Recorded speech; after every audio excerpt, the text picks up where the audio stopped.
The Humble Potter of Nara. A gifted potter. In the old city of Nara, where cherry blossoms painted the spring skies and temples stood tall with history, there lived a young potter named Haruto. Haruto was gifted with his hands.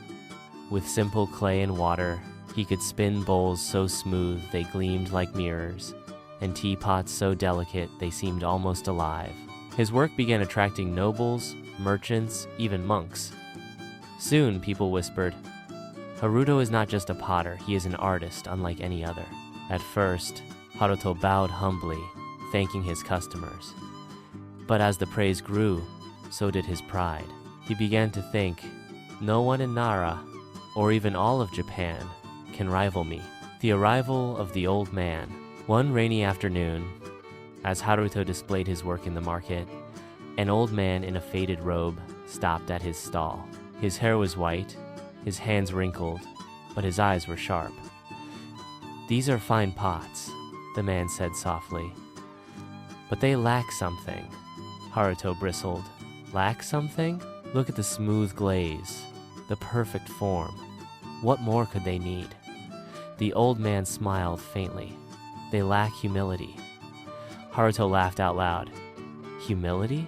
Pots are judged by their beauty, not by humility. Old man, perhaps your eyes cannot see true artistry." The stranger only bowed and walked away, leaving Haruto unsettled. The broken pot. Weeks later, the emperor's court announced a contest. The finest artisans of Nara were invited to present their work. Haruto saw this as his chance to prove himself above all others. He worked day and night, shaping the most perfect vase he had ever made. Tall, flawless, shining with a deep blue glaze that looked fit for a palace. On the day of the contest, nobles gasped when Haruto unveiled it. "Magnificent!" they cried. Haruto stood taller, pride swelling in his chest.